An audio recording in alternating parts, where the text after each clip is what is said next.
I think आप सभी लोगों इतने सब सीनियर डॉक्टर्स हैं, सभी लोगों ने कहीं ना कहीं अपने प्रैक्टिस में देखा होगा कि कोई डायबिटीज़ को रिवर्स हुआ है। कहीं ना कहीं ऐसे केसेस देखे होंगे, देखे हैं कि नहीं देखे हैं तो हाथ ऊंचा करिए। तो is it possible? Do you believe it is possible? Possible? Yes. But मैं स्पाइक में ही बोलूँगा कि चालू हो रहा है लाइफस्टाइल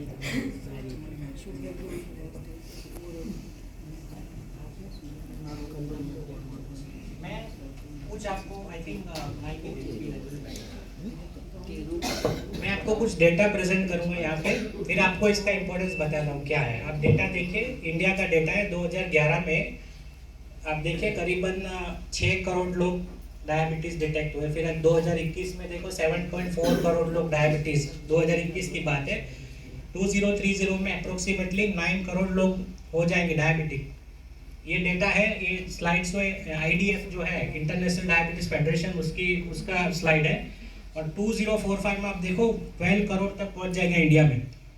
तो इस आप मैं थोड़ा और डेटा प्रेजेंट करता हूँ सिटी वाइज। अगर आपको प्रेजेंटेशन दूँ तो भोपाल, चेन्नई, अहमदाबाद का देखो आप, भुवनेश्वर, लखनऊ, पटना, हैदराबाद, इंदौर, अपना अहमदाबाद है 11.8 इतना प्रिवेलेंस है। मतलब इतने परसेंट लोगों में डायबिटीज़ या कोई ना कोई लाइफस्टाइल डिजीज स्पेसिफिकली डायबिटीज़ पाया जाता है। एक ग्लोबल डेटा है, आप देखो 2011 में 36 करोड़, 2021 में 53 करोड़, ग्लोबल डेटा की बात कर रहा हूँ। और 2030 में ये 64 करोड़ तक पहुंच जाएगा। 2045 में 78 करोड़ तक। मैं यहाँ डायबिटीज़ की ही बात कर रहा हूँ। और आपको पता है डायबिटीज़ होता है उनको blood pressure, cholesterol, thyroid, obesity ये एसोसिएटेड रहता ही रहता है। ज़्यादातर आपने क्लिनिकल प्रैक्टिस में देखा होगा। ये वर्ल्ड वाइड डेटा है, आप देखिए साउथ ईस्ट एशिया में 90 मिलियन पेशेंट डिटेक्ट हुए 2021 में। की ग्लोबल फाइंडिंग्स 537 मिलियन, ये 2021 का मतलब 53 crore. 3 in 4 adult with diabetes यहाँ पाया जाता है। मैं पूरे ग्लोबल फाइंडिंग्स की बात कर रहा हूँ।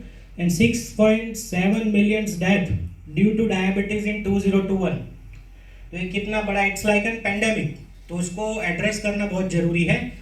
और साउथ ईस्ट एशिया का स्पेसिफिकली डेटा की बात करूं तो मैंने बताया पहले 9 करोड़ लोग डायबिटीज़ है अभी। आप देखिए 2030 में 11.3 हो जाएगा।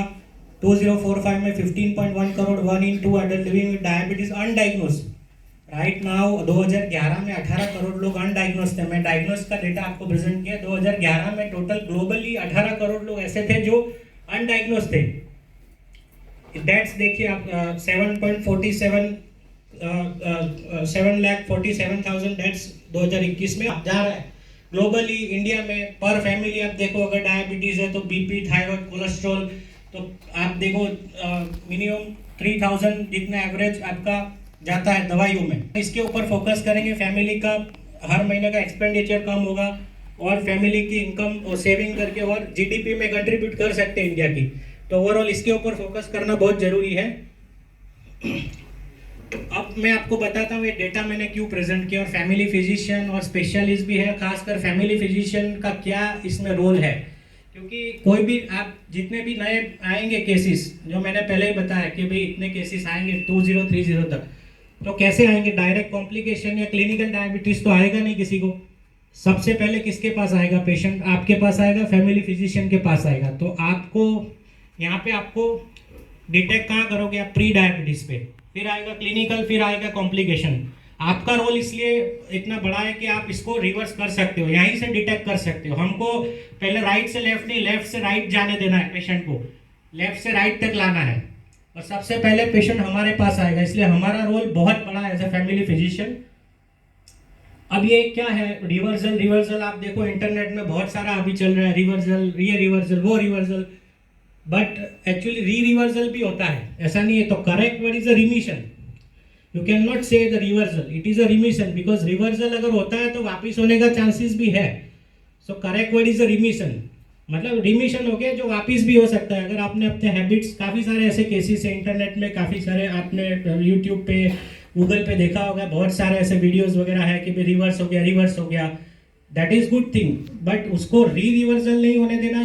Now days it is, that is more important. और वो कब होगा उसके ऊपर मैं आगे बताता हूँ आपको। तो ये इसका डेफिनेशन है रिमिशन का। तो correct word is a remission.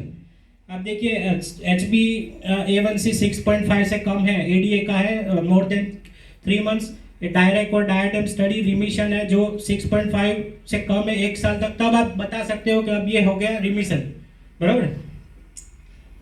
अभी आपको सबसे इंपॉर्टेंट चीज ये ध्यान से सुनना, फोकस रखना, किन लोगों को रिवर्स नहीं हो सकता है, बहुत डिफिकल्ट है।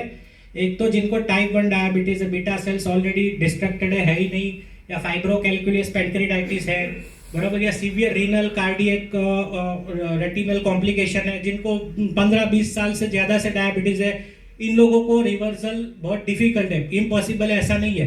किन किन लोगों को आप टारगेट कर सकते हैं जो अभी आने वाले 2030 तक बहुत नए केसेस आने वाले हैं, उसमें आप किन किन लोगों को टारगेट कर सकते हो जो न्यूली डिटेक्टेड है प्री डायबिटीज़, जिनको डायबिटीज़ 10 साल से, अभी 10 साल नहीं हुआ है डायबिटीज़ को, यंगर जनरेशन है खास करके देखा आपने कोरोना के बाद काफ़ी सारे लोगों को newly detected diabetes because of Solumedrol दिया गया, या because of stress, anxiety, corticosteroids hormone बढ़ गए उनकी बॉडी में, और इम्यूनिटी अल्टर हो गई, इसकी वजह से डायबिटीज़ आया कोरोना के बाद, काफ़ी सारे केसेस हमने देखे हैं। तो उन लोगों में या कोई ड्रग इंड्यूस है, इनमें रिवर्सल करना बहुत ईजी है। तो आप सोचो कि वो पूरी हिस्ट्री कहाँ से चालू होगी, प्री डायबिटीज़, फिर क्लिनिक कॉम्प्लिकेशन होगा, तो हम उसको प्री डायबिटीज लेवल पे टारगेट करके रिवर्स कर सकते हैं। ये तो डेटा है नेशनल लाइब्रेरी ऑफ मेडिसिन का, high rates of diabetes reversal in newly diagnose Asian Indian young adults with type 2 diabetes with intensive lifestyle therapy. ये डेटा है स्लीव गैस्ट्रेक्टोमी, बाईपास, रोक्सएनवाई बाईपास जो bariatric surgery, low carbohydrate diet, low calorie diet and low carbohydrate diet. ये times of India का data है, can you reverse diabetes with medication, of course yes, उसका पूरा article है। ये the guardian जो newspaper है वर्ल्ड का सबसे टॉप, उनका एक आर्टिकल आया था रिसेंटली। ये द बॉस्टन मैगजीन का एक डेटा रिसेंटली पब्लिश हुआ एक आर्टिकल है, 80% of diabetics can reverse the disease. अब हम देखेंगे कैसे करना है। ज़्यादातर लोगों के माइंड में यही होता है कि डाइट, एक्सरसाइज, योगा, तो उसका तो रोल है, बट उसके अलावा एक सीक्रेट है जो मैं अभी आपको बताऊंगा, ध्यान से सुनना। That is the power of subconscious mind. आपको पता है सबकॉन्शियस माइंड का कितना पावर रहता है? आपने बुक पढ़ी होगी the you can heal your life. जैसे मैं एक पेन आपको देता हूँ, कोई पेन है तो पेन का जो ढक्कन है वो हमको क्या है, ढक्कन पेन का है वो 5% दिखता है, 95% पेन होती है, पेन जो लिखती है वो 95% दिखता है, क्या है, ढक्कन दिखता है ऊपर जब पहनते हो। तो सबकॉन्शियस माइंड ये हम लोग जो अभी सीख रहे हैं यहाँ पे, ये कॉन्शियस माइंड से है, बट सबकॉन्शियस माइंड में कब रजिस्टर होगा? There are certain techniques of visualization. जैसे हमारे ब्रेन वेव जब अल्फा वेव में होते हैं, जब हम रात को सोने जाते हैं तो बेड पे जाके सीधा सो नहीं जाएंगे, 15-20 मिनट, आधा घंटा ऐसा होगा कि थोड़ा धीरे धीरे नींद आएगी, फिर सोएंगे। तो वो जो है उसमें हमारा ब्रेन का जो वेव्स है वो अपने अल्फा वेव में जाता है, मतलब ब्रेन वेव की जो पैटर्न है वो धीरे धीरे स्लो होगी, फिर हम सोते हैं। That is the ideal time. ऐसा बोला जाता है कि उस टाइम पे आप कुछ भी विजुअलाइज करो अपनी लाइफ के बारे में तो वो डेफिनेटली करेक्ट होता है। तो अपने गोल्स लिखिए कि आपका सपोज डायबिटीज रिवर्स करना है, थायराइड, कोलेस्ट्रॉल, बीपी है, वेट रिड्यूस करना है, तो वो विजुअलाइजेशन टेक्निक उसको डिटेल में 3 से 4 घंटे का आप बता सकते हैं कि एग्जैक्टली कैसे विजुअलाइज करना, but that is the ideal method. तभी जाके कोई भी चीज़ आपके सबकॉन्शियस माइंड में रजिस्टर होगी। जो भी आपकी लाइफ का गोल है, फाइनेंस हो, सोशल हो, हेल्थ के रिलेटेड हो या कोई भी हो, तो विजुअलाइजेशन इज वेरी पावरफुल। जितने भी बड़े बड़े एथलेट्स हैं, सचिन तेंदुलकर देखो, पूरा दूसरे दिन का गेम विजुअलाइज करते हैं कि भाई मैं सेंचुरी मार रहा हूँ, बराबर। तो दैट इज द विजुअलाइज। जितने भी बड़े ये आप हमारे अभी जो ओलंपिक में जीत गए, और ऑल एथलीट्स, कोई भी जितने भी बड़े वर्ल्ड लेवल के एथलीट्स से, दे फॉलो दिस टेक्निक। तो ये बहुत पावरफुल टेक्निक है विजुअलाइजेशन। 5% ऑफ कॉन्शियस जो मैंने बताया, इट्स अ प्रोग्रामेबल चिप। तो ये सारी चीजें हैं जो एक्टिविटी, एक्सरसाइज, जल्दी उठना, food, cooking, sleep, motivation, discipline, emotions, ये सारा जब तक सबकॉन्शियस माइंड में नहीं आएगा तो इट इज इम्पॉसिबल। खाली आप पेशेंट को बता दो बीसी ओपीडी में कि ये डाइट है, ये फॉलो कर लो, ये मैं वीडियो भेजता हूँ, ये फॉलो कर लो, योगा, ये एक्सरसाइज कर लो, it is not going to work. Things you can not control, मतलब जो कंट्रोल नहीं कर सकते ऊपर पे, उसके ऊपर पेशेंट्स ज़्यादा फोकस करते हैं कि भाई हमारा जीन्स ही खराब है, हमारा तो फैमिली में डायबिटीज़ है सालों से, हमारे ब्रदर सिस्टर को डायबिटीज़, बीपी, थायराइड है, तो it doesn't, there is a newer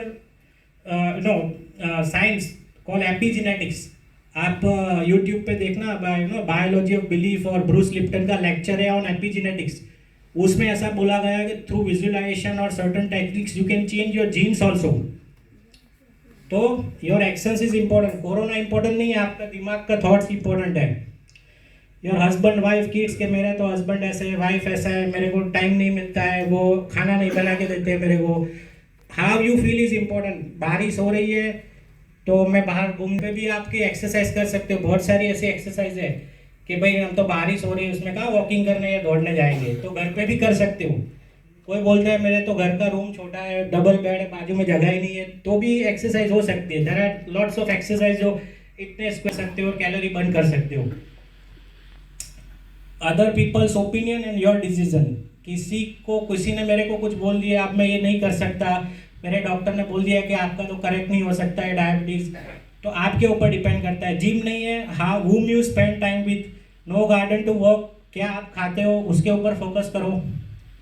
no money to buy fruits and vegetables, how much you have, जितना हो सके उतना। कुछ सस्ते में भी मिलता है, ऐसा जरूरी नहीं कि हेल्थ करना है तो महंगी चीज़ें ही खानी होगी, मशरूम वगैरह बहुत सारी ऐसी चीज़ें हैं। मैं बहुत बूढ़ा हूँ तो फिर स्लीप के ऊपर आप करिए, बराबर। स्लीप इज ऑल्सो, स्लीप के ऊपर भी आधा पौना घंटा लेक्चर हो सकता है कि स्लीप का कितना इंपॉर्टेंस है। आज देखो यंगर जनरेशन जो है, ओल्ड एज में भी रात को 12 बजे तक लोग जगते हैं, स्क्रॉल करते हैं। देयर इज आप जब भी मोबाइल स्क्रॉल करते हो रात को 10 बजे से सुबह 7 बजे, that is the bankable time for sleep. मेरे को कोई पेशेंट बोलता है मैं तो 2 बजे सोता हूँ फिर 11 बजे उठता हूँ, तो मेरा तो 8 घंटा नींद हो गया ना, that is not the ideal time. 10 बजे से 7 बजे इज अ बैंकेबल टाइम, क्योंकि अदरवाइज के आपके बॉडी में 10 बजे मेलेटोनिन बनना चालू होता है। 10 से 7 में नींद नहीं लिया, बायोलॉजिकल क्लॉक डिस्टर्ब होगी, इन्फ्लेमेशन बढ़ेगा, हार्मोनल डिस्टर्बेंस होगा, फिर ultimately obesity, diabetes, this follow everything, lifestyle disease. और जब भी मोबाइल स्क्रीन आप देखते हो रात को 11-12 बजे तक, उसमें से आपको बॉडी में क्या सेरोटोनिन बनेगा।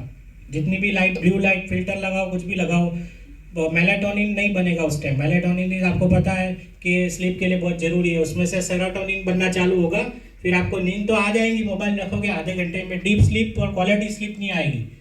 तो ये बहुत इंपॉर्टेंट है। You can not control, you can control, ये सबको पता है कि 95% चीज़ मैंने अभी स्लाइड बताया कि आप कंट्रोल कर सकते हो। जो चीज़ कंट्रोल नहीं कर सकते उसके बारे में नहीं सोचने का, सॉल्यूशन के बारे में सोचने का। ये बहुत इंपॉर्टेंट स्लाइड है। आपको मैंने अभी बताया कि भाई सबकॉन्शियस माइंड को कैसे रीप्रोग्राम करना है, तो this is very important slide. पहले तो सबसे पहले अपना फोकस चेंज कर दीजिए कि मेरे को घुटने में पेन है, बैक पेन है। I think sir will also agree कि सबकॉन्शियस माइंड में रजिस्टर करो तो एवरीथिंग इज पॉसिबल। घुटने का घिसार आने वाला है, ये हड्डी घिसने वाली है। आपका पॉजिटिव इमोशंस होगा तो आपकी सहन करने की शक्ति बढ़ेगी, तो 5-10 साल 5 साल और भी खींच सकते हो। इसको कुछ नहीं कर सकते, एज रिलेटेड है, घुटने भी घिसेगा, लेकिन पॉजिटिव इमोशंस थॉट रखे तो पेन के ऊपर फोकस नहीं होगा आपका, तो आप पहाड़ भी चढ़ सकते हो। मैंने ऐसे केसेस देखे हैं। नंबर 1 प्रायोरिटी लिखिए, टाइम स्क्वायर बॉक्स बनाइए अपनी लाइफ का कि फालतू चीज़ों में पूरे दिन में कहाँ टाइम जा रहा है। ये पेशेंट को आपको बताना है। ये क्यों आपको मैं रिवर्सल के ऊपर ये क्यों बता रहा हूँ, क्योंकि जब आपका जो फोकस और वो प्रायोरिटी चेंज होगा तो हेल्थ के ऊपर ऑटोमेटिक आएगा। पेशेंट का स्मार्ट गोल होना चाहिए, जो सबको बताए कि भाई स्पेसिफिक होना चाहिए कि भाई मेरे को 2 इंच कमर घटानी है, या घुटने में पेन है, बैक पेन है, तो मैं इतना चल पाऊंगा। स्पेसिफिक लिखो, हाँ मैं वजन घटा दूंगा, बट कितना घटाओगे लिखो, उसका विजन बोर्ड बनाओ, अपने वार्डरोब पे लगाओ कि मेरे को 5 किलो कम करना है 3 महीने के अंदर। मिजरेबल होना चाहिए, अचीवेबल होना चाहिए। ऐसा नहीं कि 3 महीने में 15 किलो घटा लूँगा, that is not the ideal गोल।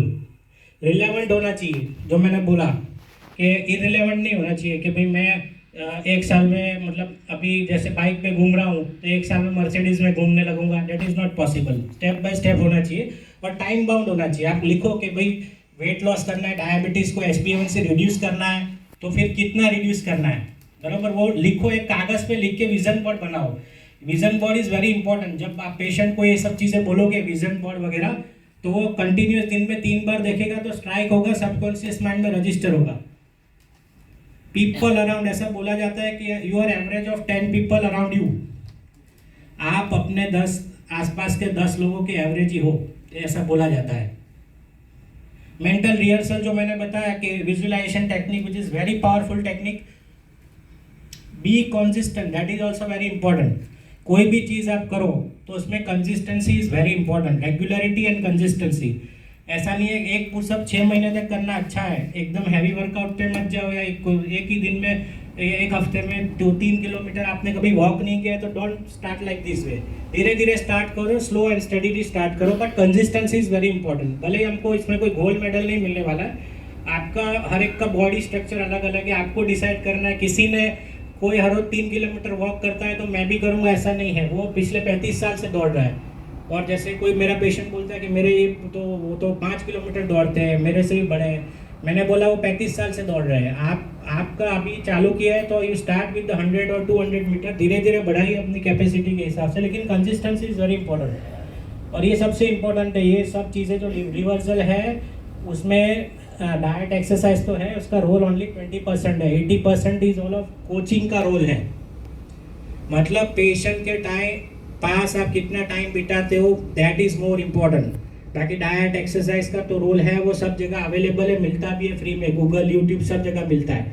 फिर भी आप देखो इंडिया में HbA1c इतनी दवाइयाँ होने के बाद, इंसुलिन लेने के बाद एवरेज HbA1c वॉज 8%। आज की बात कर रहा हूँ, इतनी सारी लेटेस्ट SGLT2i देखो, ओरल इंसुलिन देखो, semaglutide, everything is there, but still average HbA1c of India is 8%। The reason is coaching. अब ये कोचिंग क्या है हम देखेंगे। हेल्थ का और एक formula, it is nutrient divided by calorie. मतलब सुबह नाश्ते में आपने खाली बिस्किट या खाखरा लिया तो उसमें कैलोरी तो मिलेगी, न्यूट्रिएंट नहीं है। पौवा लिया तो उसमें कैलोरी भी है, न्यूट्रिएंट भी है। कहने का मतलब भाई एम्प्टी कैलोरी लिया लेकिन न्यूट्रिएंट नहीं है तो हेल्थ डिटोरेट होगी। ऐसी चीज़ खाओ कि भाई न्यूट्रिएंट मिले, कैलोरी कम हो तो चलेगा, हेल्दी फूड जिसको बोलते हैं, तो आपकी हेल्थ बढ़ेगी। तो health is equal to nutrient divided by calorie. और सबसे इंपॉर्टेंट चीज, best part is getting people to do what they know they should do. सीधा आप मत बोलो, जैसे मेरे पास कोई पेशेंट आता है, I was also doing like that, पर धीरे धीरे मेरे को समझ आया कि हर एक का भी कैपेसिटी अलग है, हर एक को एक डंडे से नहीं चला सकते। पहले उनकी कैपेसिटी जानिए कि भाई आप इतना चेंज ला सकते हो। पेशेंट ही बताएगा हाँ भाई इतना पॉसिबल नहीं है, आप उनको पूछो, डायरेक्ट वो मत बोलो कि ये कर दो, इतना डाइट चेंज कर दो या इतना एक्सरसाइज चालू कर दो। हर एक का अलग अलग कैपेसिटी है, उसके हिसाब से उसको ट्रीट करो। ये इलेक्ट्रॉन स्टीलर है, जैसे आपने स्लीप ठीक से नहीं लिया, प्रोसेस फूड और ड्रिंक्स ले लिया, sitting all the day, addiction है, मोबाइल एडिक्शन आज के तारीख में, स्ट्रेस और नेगेटिव इमोशंस, पॉल्यूशन, तो ये हो गया इलेक्ट्रॉन स्टीलर। तो डोनर क्या हो गया, अच्छी नींद लेना, अच्छा खाना खाना, बराबर, फ्रेंड्स के साथ टाइम बिताना, एक्सरसाइज करना, ये सारे इलेक्ट्रॉन डोनर हो गए। स्टीलर से क्या होता है, आपके बॉडी में एसिडिक एनवायरनमेंट बढ़ेगा, इन्फ्लेमेशन बढ़ेगा and ultimately it leads to lifestyle disease. सब लोग ये अभी जो स्लाइड है, आने वाली स्लाइड्स बहुत ही इंपॉर्टेंट है। आज की तारीख में लोग क्या कर रहे हैं, पेशेंट आया एक ही चीज़ बताते हैं, भाई तुम्हारा डायबिटीज़ ज़्यादा है, कोलेस्ट्रॉल ज़्यादा है, वेट ज़्यादा है, तुम डाइट फॉलो करो, एक्सरसाइज करो। 5 मिनट का टाइम हमारे पास होता है, एवरेज लैंडसेट का एक स्टडी है कि average doctor family physicians only spend 3 to 5 minutes with the patient. अब मैं उसको बताता हूँ आगे कैसे आपको इनकम को लेवरेज करना है, मैं बताता हूँ। तो डाइट और एक्सरसाइज के बारे में बता देते हैं हम कि भाई ये फॉलो कर लो, दैट इज नॉट। आपको मिनिमम 40 मिनट स्पेंड करना होगा। अब इतना टाइम कहाँ पे है हमारे पास, तो for that you have to know, आपको एक 12 वीक का एक प्रोग्राम लॉन्च कर सकते हो पेशेंट के ऊपर कि भाई मैं एवरी वीक एक 40 मिनट का सेशन दूंगा, my minimum charge should be 20,000 rupees for 3 months। तो 12 सेशन का मिनिमम चार्ज 20, उसके ऊपर कभी बाद में बात करेंगे। बट कहने का मतलब कि ये एवरीथिंग नहीं है, diet exercise important, but patient को सुनना बहुत इंपॉर्टेंट है। ऐसा बोला जाता है कि कोई पेशेंट को आप 16 बार क्वेश्चन पूछो, 16 बार कोई भी क्वेश्चन पूछो, फिर इतना बॉन्डिंग हो जाता है, आप जो बोलोगे वही वो करेगा। उसको बोलने दो, आपको खाली क्वेश्चन पूछ के रिपीटेडली क्वेश्चन नहीं पूछना है, उसको बोलने दो थोड़ा। गिविंग टू मच इन्फॉर्मेशन, हम लोग आते हैं, मेरे पेशेंट आते हैं, ज़्यादातर इंडिया में क्या डाइट फॉलो करते हैं, भाई सुबह नाश्ता करते हैं, उसमें कुछ खाखरा ले लिया, परोठा ले लिया, फिर खाने में 2-3 रोटी, थोड़ा चावल और सब्जी ले लिया। मैं पूछता हूँ कि आप क्या डाइट फॉलो, तो ये बताते हैं। फिर 4 बजे नमकीन ले लिया चाय के साथ, फिर रात को खाने में खिचड़ी वगैरह खा लिया, थोड़ा स्प्राउट्स वगैरह ले लिया और फिर सो जाते हैं। तो ये हो गया। आपको फिर मैं क्या बताता हूँ, ऐसा नहीं करना है। सुबह नाश्ते में आपको परोठा वरोठा नहीं खाना चाहिए, कुछ हेल्दी जैसे बेसन चिल्ला, दाल चिल्ला, उपमा, पोहा, डोसा। चाय थोड़ा कम करो, 11 बजे थोड़ा ड्राई फ्रूट लो, 1 बजे रोटी मत खाओ, या रोटी खाओ तो राइस मत खाओ, राइस खाओ तो रोटी मत खाओ। ये पूरा बॉम्बार्डिंग कर दिया मैंने 5 मिनट में। भाई 4 बजे नाश्ता नहीं चलेगा, नमकीन वमकीन, आप थोड़ा सलाद ले लो, फ्रूट ले लो या ड्राई फ्रूट ले लो, पॉपकॉर्न है या मखाना ले लो। 7 बजे खाओ तो स्प्राउट्स लो, सलाद लो। रात को भूखे पेट नहीं सोना है, दूध लेना है, उसमें हल्दी डालना है, प्रोटीन पाउडर डालना है। तो ये क्या कर दिया, 2 मिनट में मेरा बॉम्बार्डिंग कर दिया। तो गिविंग टू मच इन्फॉर्मेशन, ये ऐसा नहीं करना है। ये सारी चीज़ें एक एक करके बतानी है। भाई 1 हफ्ते पहले ब्रेकफास्ट के ऊपर ही फोकस करो। आप क्या खाते हो ब्रेकफास्ट में? चाय लेते हो तो कोई पेशेंट सालों से चाय लेते हो, आप बोल दो कि बंद करके ग्रीन टी चालू कर दो, किसी के लिए पॉसिबल नहीं है। तो that is the concept of phase in phase out. मतलब चाय अगर वो पेशेंट लेता है तो आप क्यों बोल रहे हो छोड़ने के लिए? आप पहले उसको बोलो कि भाई चाय में दूध कम करो, थोड़ा पानी ज़्यादा, चाय का क्वांटिटी उतना ही रखो। पहले 1 हफ्ता ये करके देखो। आप मुझे फोटो भेजो और अपना जो भी डेली अपडेट दो, व्हाट्सएप में एक ग्रुप बना सकते हो, बराबर।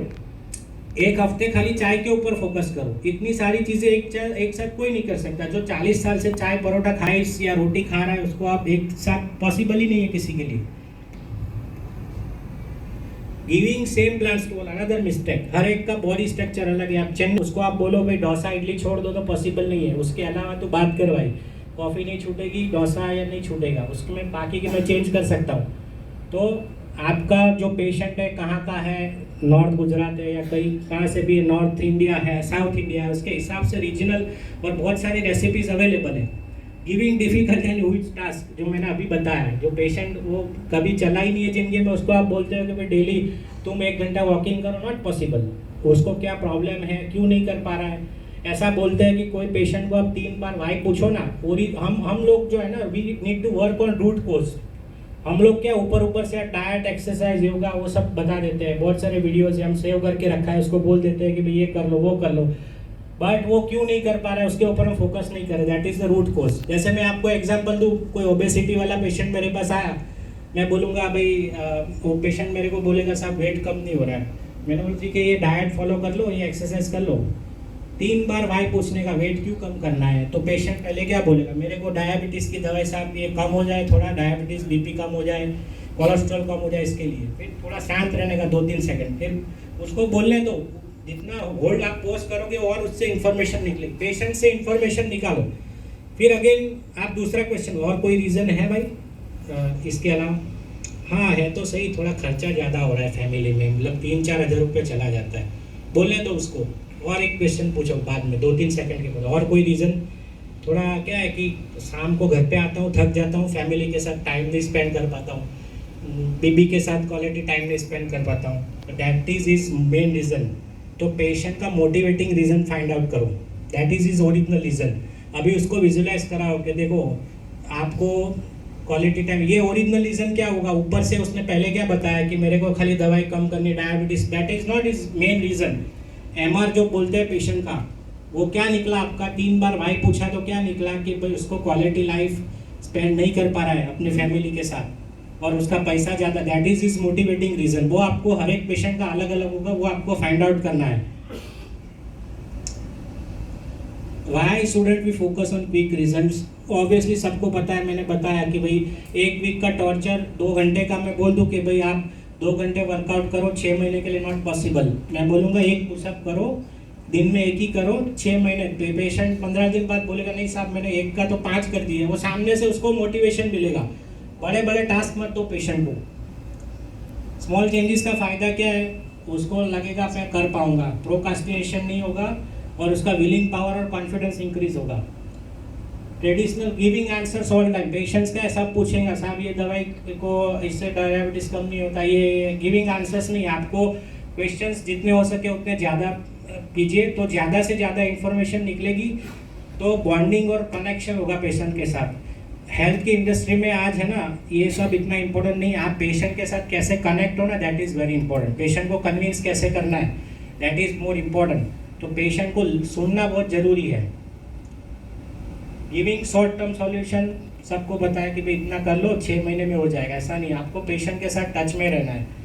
पेशेंट का हैबिट चेंज करना है। खाली डाइट एक्सरसाइज योगा तो है ही है इम्पोर्टेंस, बट रूट कॉज और हैबिट्स पे काम करना है। और हैबिट्स में आपको पता है कि ब्रेन तो क्या है कि भाई चाय बंद करवाई तो सुबह 9 बजे डोपामाइन रिलीज पे भाई मेरे को कुछ चाहिए, ब्रेन को थोड़ी पता है कि ये हेल्दी है कुछ भी नहीं। तो आपको कोई भी हैबिट चेंज करानी है पेशेंट की या किसी की भी, तो अल्टरनेटिव ऑप्शन दो उसको, तभी जाके ब्रेन का रिवॉर्ड सिस्टम का वो फुलफिल होगा। आपने चाय बंद कराई तो चाय के सामने कुछ दिया उनको जो उनको इतना ही एंजॉयमेंट दे जो चाय दे रही है। तो मैंने बताया फेज इन फेज आउट का ऑप्शन है, एकदम से चाय बंद मत कराओ, धीरे धीरे उसको वहाँ ले जाओ। Alternate option is very important. बच्चे को आप बोलो खिलौना बंद कर खेलने के लिए, तो वो ज़्यादा खिलौना फेंकना बंद कर तो वो ज़्यादा फेंकेगा। पर आपने कुछ अल्टरनेट ऑप्शन दिया, बेटा ये मत कर तू ये कर, तो वो तुरंत करेगा क्योंकि आपने ऑप्शन बताया। तो माइंड को ऑप्शन चाहिए हमेशा। Be process focus. हम लोग क्या प्रोसेस के ऊपर, आपने ये किया, मैंने जो डाइट दिया था, ये एक्सरसाइज, रिजल्ट ओरिएंटेड आप बनो। उसके लिए पेशेंट के साथ टच में रहो आप। डिक्टेटिंग इन्फॉर्मेशन, हम लोग बहुत सारी इन्फॉर्मेशन, मैंने बताया कि भाई आपके लिए डायबिटीज़ इतना नॉर्मल है, पहले पेशेंट को पूछो कि भाई उनके लिए नॉर्मल वैल्यूज़ क्या है। क्या 300 डायबिटीज़ है तो आप सीधा बोलोगे कि मेरे को 140 ही चाहिए आने वाले 1 महीने, नॉट पॉसिबल।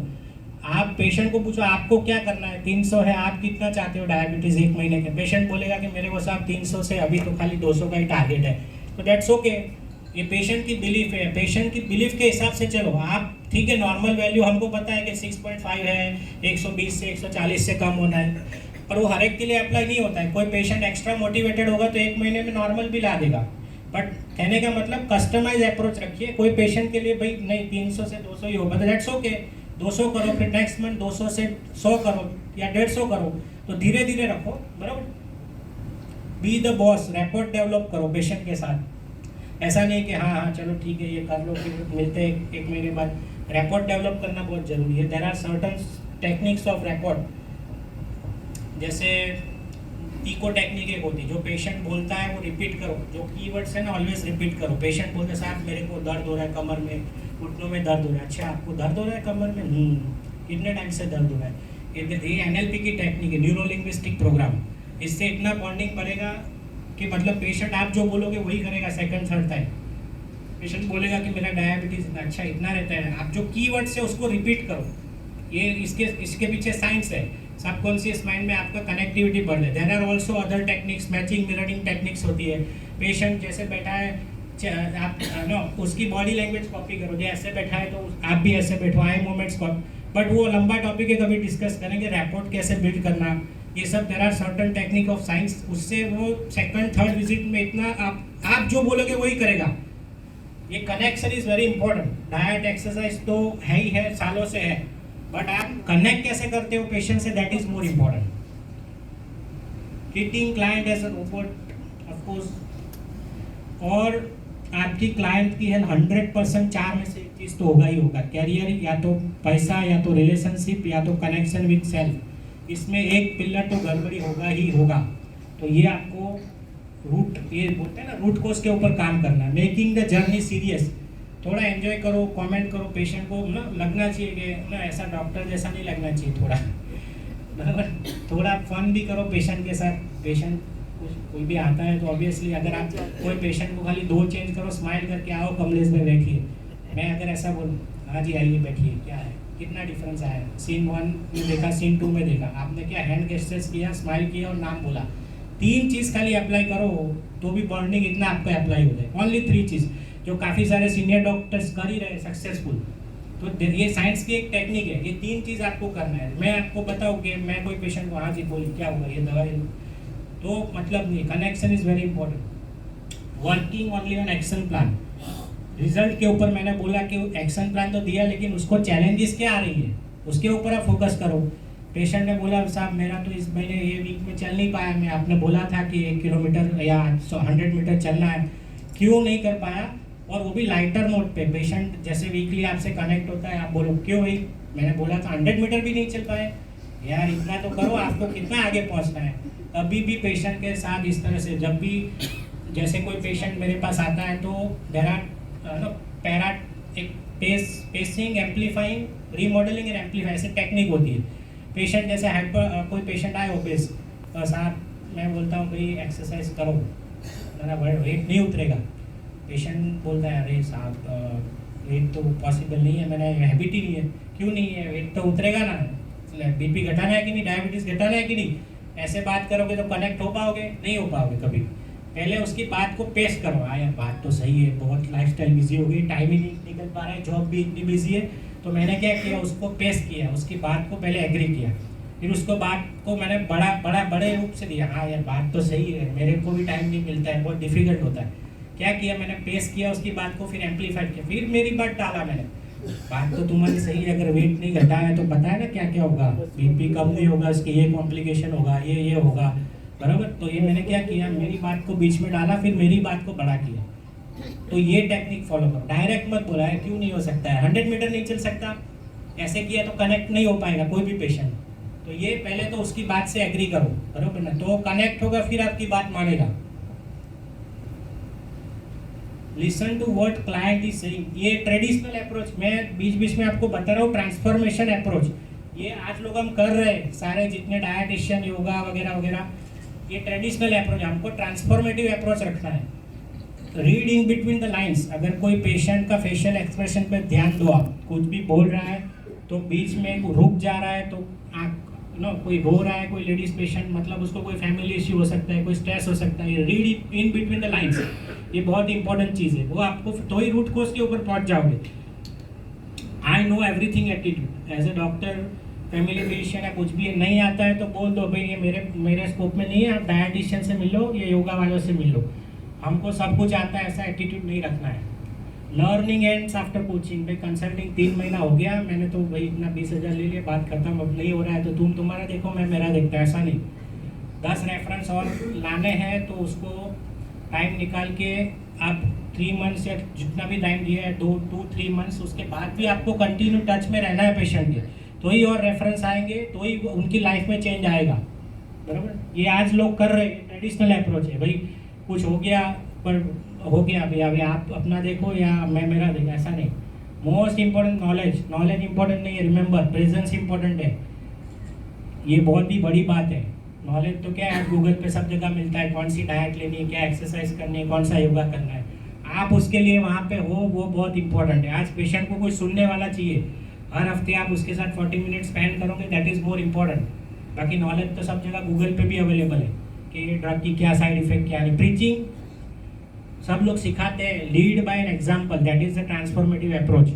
आप पेशेंट को बोलते हो कि भाई आप इतना चलो, आप ही एक्सरसाइज नहीं करते हो, तो फिर आपका इफेक्टिव नहीं आएगा, इफेक्ट नहीं आएगा, वो बॉडी लैंग्वेज से पता चल जाएगा आप प्रीच करते हो या लीड बाय एन एग्जाम्पल।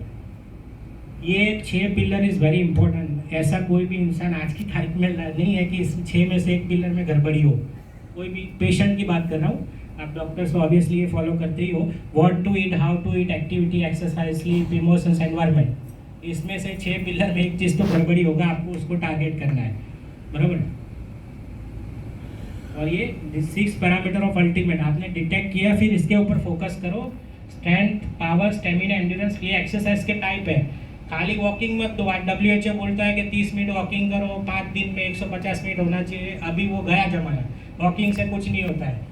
अभी मैंने डॉक्टर वी मोहन के आर्टिकल काफ़ी देखे, ही सेड कि आपको 60 मिनट वॉकिंग, फास्ट वॉकिंग करना है, 30 मिनट से कुछ नहीं होगा। तो उसमें हर एक पेशेंट का अलग, कोई बोलता है मेरे को वॉकिंग नहीं जमता है, तो फिर उसको आप साइकिलिंग या स्विमिंग या कोई भी एरोबिक एक्सरसाइज है उस तरह का, तो हर एक को एक चीज़ मत बोलो वॉकिंग करो करो करो करो। उसको क्या पसंद आता है, बैडमिंटन खेलना, क्रिकेट खेलना, तो उसको जो पसंद आता है वो बोलो आप। स्टेमिना, एंड्योरेंस के ऊपर फोकस करो, थोड़ा कार्डियो एक्सरसाइज भी बोलो। खाली कोई बोलता है कोई यंग है, मैं तो जिम में जाता हूँ, इतना वेट उठा रहा हूँ, वो हो गया स्ट्रेंथ के बारे में, लेकिन उसका स्टेमिना एंड्योरेंस नहीं होगा तो मैं बोलूँगा 2 किलोमीटर भाग तो नहीं भाग पाएगा वो। फ्लेक्सिबिलिटी ऑल्सो, वो योगा और उससे आती है, तो yoga is also important. Physical mental balance जरूरी, खाली एक्सरसाइज से भी कुछ नहीं है। Mental toughness is also very important. Immunity भी जरूरी है, और recovery is also very important कि भाई आप हफ्ते में 5-6 बार एक्सरसाइज कर रहे हो तो एक हफ्ता रेस्ट भी, एक दिन रेस्ट भी करो। And this is also very important. Time हो जाए तो बता रहा क्योंकि सबका टाइम इंपॉर्टेंट है, किसी का टाइम वेस्ट नहीं हो। 7th principle of effective diet is a full of nutrients. Nutrient से फुल होना चाहिए, एम्प्टी कैलोरी या खाली कैलोरी नहीं होना चाहिए। जैसे है ना, रोटी है तो वो तो आप मल्टीग्रेन रोटी बोलो, ज्वार बाजरी, खाली गेहूं की रोटी मत बोलो, उसमें न्यूट्रिएंट्स में काफ़ी डिफरेंस आएगा। गिव्स यू एनर्जी देना चाहिए। खाली सलाद बोला है कि कई पेशेंट हम लोग फॉलो करते हैं, बीइंग डॉक्टर सलाद का क्या इंपॉर्टेंस है। पेशेंट के लिए कोई घास फूस क्या दिया साहब ने, मेरे को एनर्जी नहीं आ रहा है घास फूस खाने से, तो फिर बहुत सारी रेसिपी आती है। सलाद में भी ऐसा नहीं है, आप मशरूम डाल सकते हो, चना, there are lots of recipes जिसमें उसको लगेगा कि मैं खाली ककड़ी टमाटा नहीं खा रहा हूँ। Effective diet which is sustainable, कोई ऐसी चीज़ मत बोलो जो उसके रीजन में अवेलेबल नहीं है। अभी हम यहाँ कोई साउथ इंडियन पेशेंट को नॉर्थ इंडियन वाला आइटम बता देंगे तो वो सस्टेनेबल ऑप्शन नहीं है। Effective diet is one that you enjoy. कब एंजॉय करोगे, जब बीबी को मतलब हैप्पी है कि नहीं मैं बना दूंगी, वरना क्या है 20 आएगी, ये क्या है आपका रोज का ही काम। Effective diet one gives you client, result होना चाहिए। अगर पेशेंट को नहीं जमता है सलाद तो मत बोलो, क्योंकि उसका इमोशन नेगेटिव हो जाता है यार कि, तो फिर उसका पहले इमोशंस के ऊपर वर्क करो। उसको सलाद नहीं जमता है तो मत बोलो, there are lot of other option, smoothies है, बहुत सारे अदर ऑप्शन है, और पेशेंट ही बताएगा। जैसे मैंने बताया, clients body is the ultimate guide which tells you what is right for them. आप जैसे जैसे धीरे धीरे चेंजेस करोगे वो सामने से बोलेगा साहब ये मेरे को नहीं जमता है। तो there are lot of other option on diet and exercise and it is all about belief. It is not about belief but it is about science. जो आपको पता ही है कि न्यूट्रिशन का एक साइंस होता है, बट पेशेंट को इतना डेप्थ में नहीं समझाना कि इसमें से प्रोटीन मिलता है, इतने कार्ब मिलता है। पेशेंट तो पेशेंट है, उनको इतना डेप्थ में नहीं बताना है कभी साइंस के बारे में। उनकी क्या बिलीफ है पहले वो समझो, फिर साइंस को अप्लाई करो। और this are 30 mini habits very important. Mental rehearsal for 5 minutes, जो मैंने बताया। स्टार्ट विथ योर डे, जैसे ઘઉંના જ્વારા આપણે કહીએ, સવારે ડાયાબિટીસ પેશન્ટ હોય, ઓબેસિટી હોય તો પહેલાં ઘઉંના જ્વારા 1 ગ્લાસ વોર્મ વોટરમાં લાવો, એક પાવડર રેડીમેડ બી આવે છે, પછી તમે અડધો પોણો કલાક પછી નાસ્તો કરો। Magic plate for breakfast lunch dinner से बहुत सारी रेसिपीज है। Choose a healthy snack, have a fruit. ये हैबिट्स आपको धीरे धीरे अप्लाई करानी है पेशेंट में, एक साथ सब नहीं बोलना है।